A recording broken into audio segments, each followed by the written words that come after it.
The first to interpolate will be Honorable Franz Castro.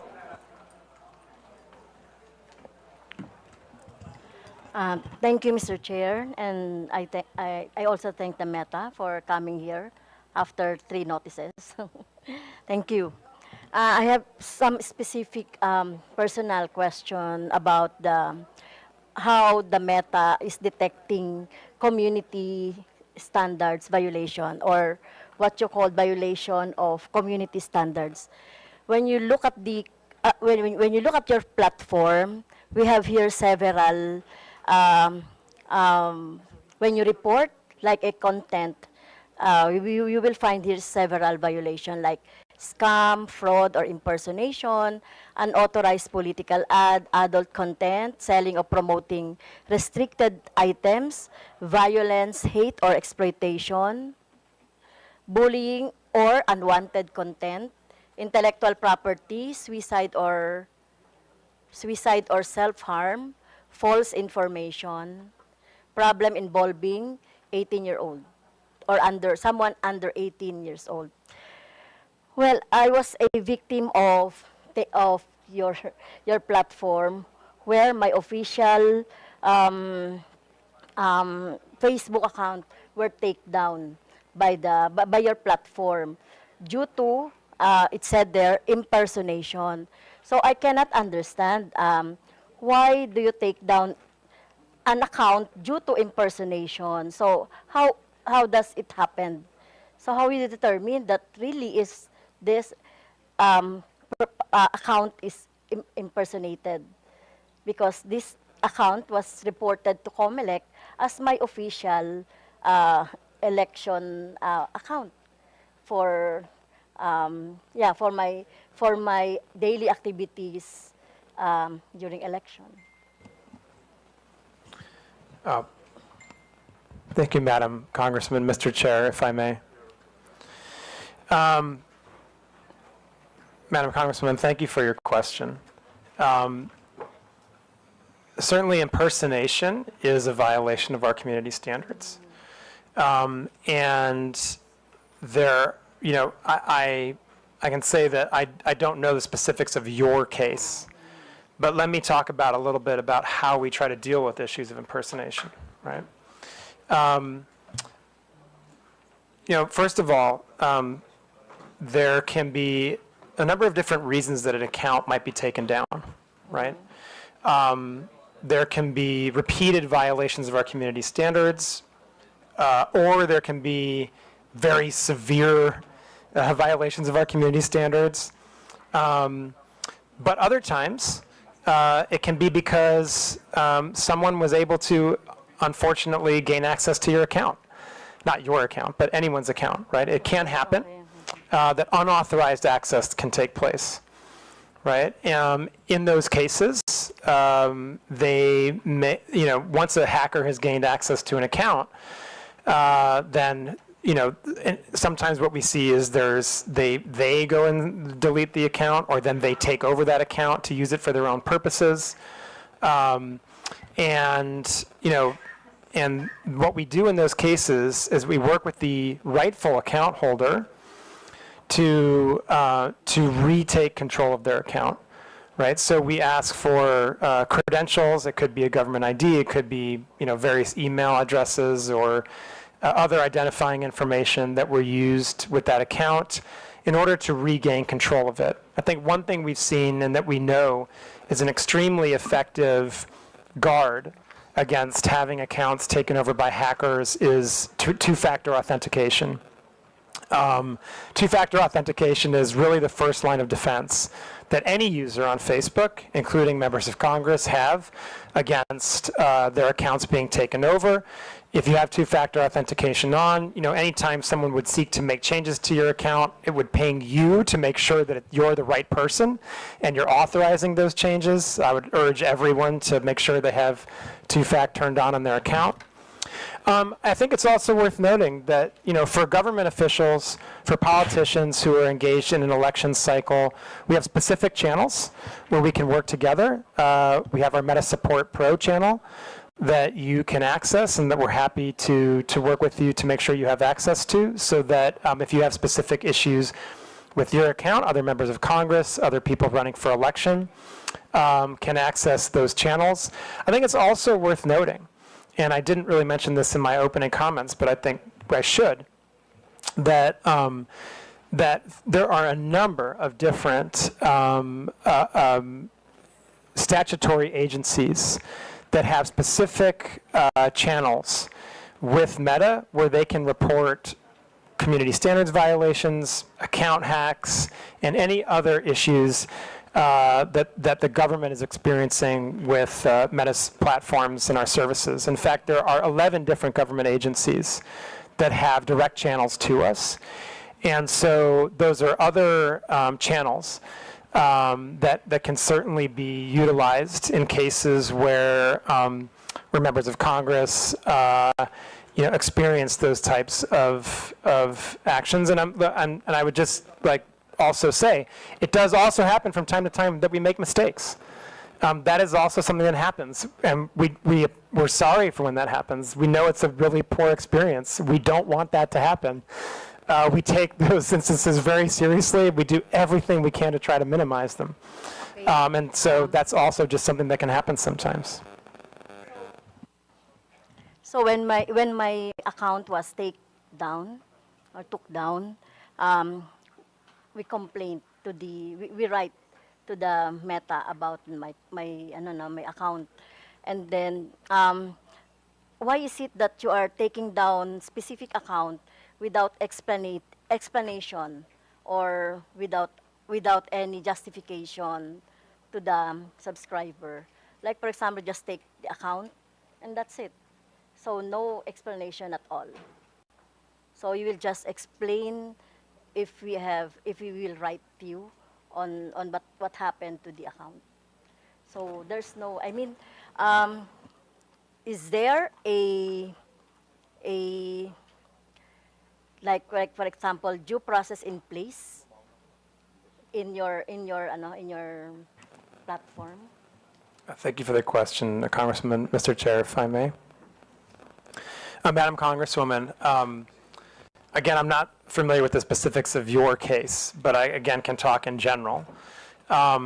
Users should receive notifications if actions have been taken against their account. That is certainly part of the due process that we have in place, and users have a right of appeal. And in fact, when we see mistakes happen and users appeal those actions, the content in question, if it was a community standards violation, may often be restored. In some cases, the account would be restored. I do just want to highlight, in the specific case of hostile takeover of accounts, or what Meta believes may be a hostile takeover of an account, that can be a more complex process for very good reason. We want to make sure that we are not providing access to the account of someone who shouldn't have it. And so, Madam Congresswoman, I would just emphasize again that if you or another member of Congress is having any types of these issues, we can certainly provide you access to our Meta Support Pro and other channels so that we can solve these problems together. Mr. Chair, may I ask also that, are you familiar with troll armies? Troll armies, or mass reporting of an account so that it could be taken down for any other reasons. Are you familiar with that? Because I'm suspecting that my personal account was a victim of that scheme by army trolls, or by a group who would like to take down my account. Because as I can see here in your process of checking the misinformation and disinformation, it would be, if it is mass reported, it goes to your AI, and then after that, human checking, right? Right? In your graph of how to determine the disinformation or violation of your community standards. So, so my question is, are you familiar with that scheme? Mr. Chairman, thank you. Madam Congresswoman, coordinated mass reporting absolutely violates our policies. We have seen that type of behavior before by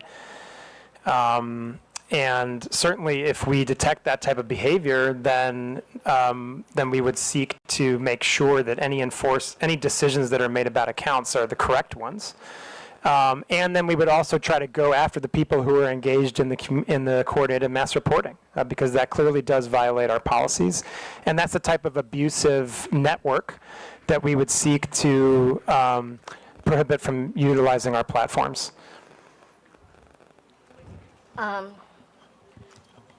Another question, Mr. Chair, is about the inaction of the Meta on the AI-generated images abused.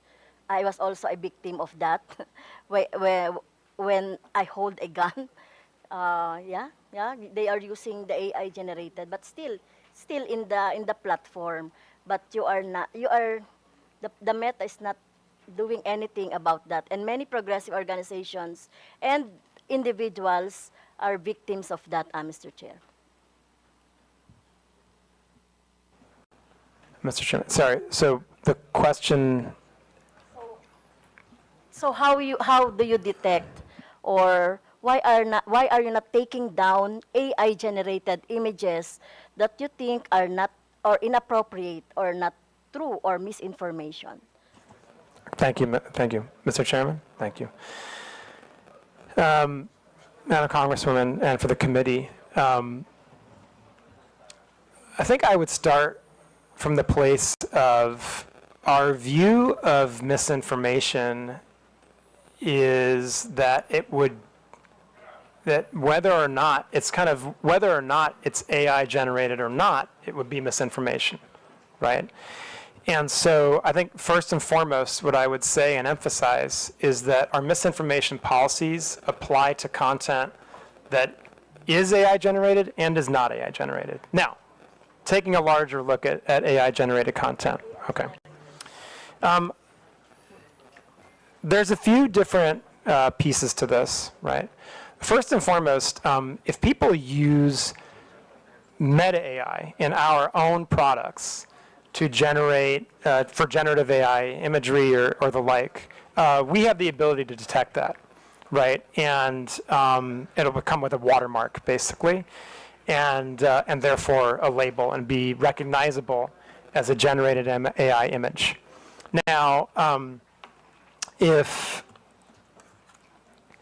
people are using other tools, right, then basically it's harder to detect what is generative AI and what is not. This is an area of very significant investment for Meta right now. We're working very hard on ways to detect what is generative AI and what is not. I think that part of the issue that we have here, and this is one where what we need is collective action. At the moment, there's no agreed upon industry standard for watermarking, or for how platforms like ours should go about detecting the difference between generative AI and non-generative AI content. And so that's an area where we really need more focused industry collaboration, and certainly we are trying to drive that. For Meta, we believe it's very important for that type of collaboration to happen between industry, civil society, and governments. And I think the last thing I would really talk about when it comes to generative AI imagery or other content is really distinguishing between paid content and non-paid content, right? If you are, just generally speaking, at Meta, we take a much more stringent approach to moderating paid content, right?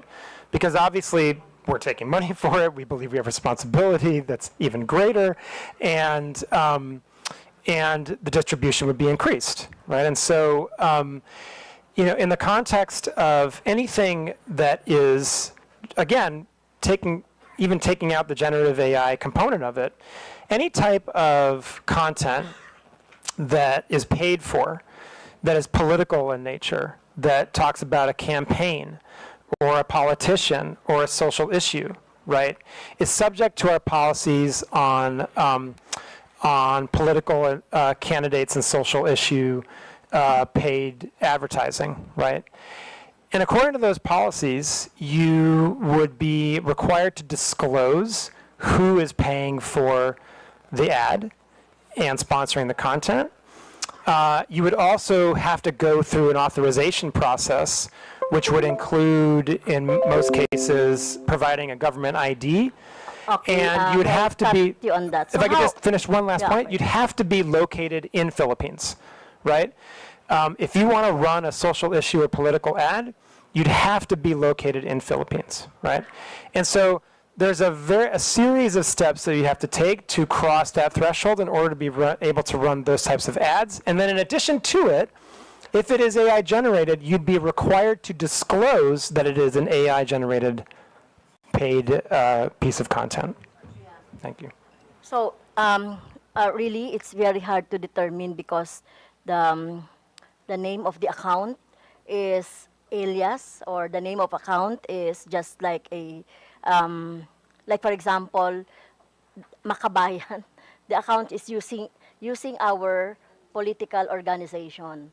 That account names Makabayan is using our political organization, but it has this what I saw an AI generated images of mine with guns, with the rebels, etc. I will give you the images later so that you can see. Mr. Chair, thank you, So- Madam Congresswoman, and I know my colleague also wants to add on to this. Mr. Chair, with your indulgence, Madam Congresswoman, it's my understanding that you reported this content, this image, to Comelec, Yeah. and we have removed it. Yeah. I would like to also state respectfully for the record that we're not doing nothing on harmful generative AI. In fact, as recently as, it was either yesterday or the day before, I personally worked directly with PAOC to remove a harmful piece of generative AI that was promoting investment scams.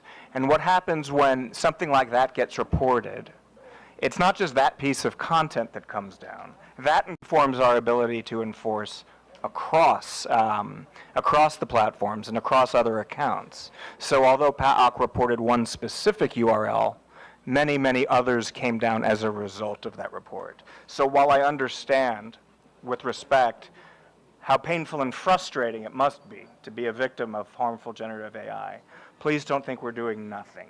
But we are not perfect yet, but we always strive to be better. We strive to be better by signal sharing and trend sharing with Filipino law enforcement, legislative, NGOs, civil society, etc. So thank you. Yeah, and I would just emphasize what Rob said about, please, if you believe that there's a piece of content that violates our policies, please do report it through Comelec, and we'll treat it with the utmost urgency. Thank you. And Mr. Chair, last question. And in your presentation, you have also employed organization or fact checker organization. Can you name those? Do you have an example? The Vera files. You have. What is AFP? Correct. What is AFP? That's a Mr. Chair, if I may. Agence France Presse. Okay. It's a global news organization. Okay. Thank you, Mr. Chair. Thank you.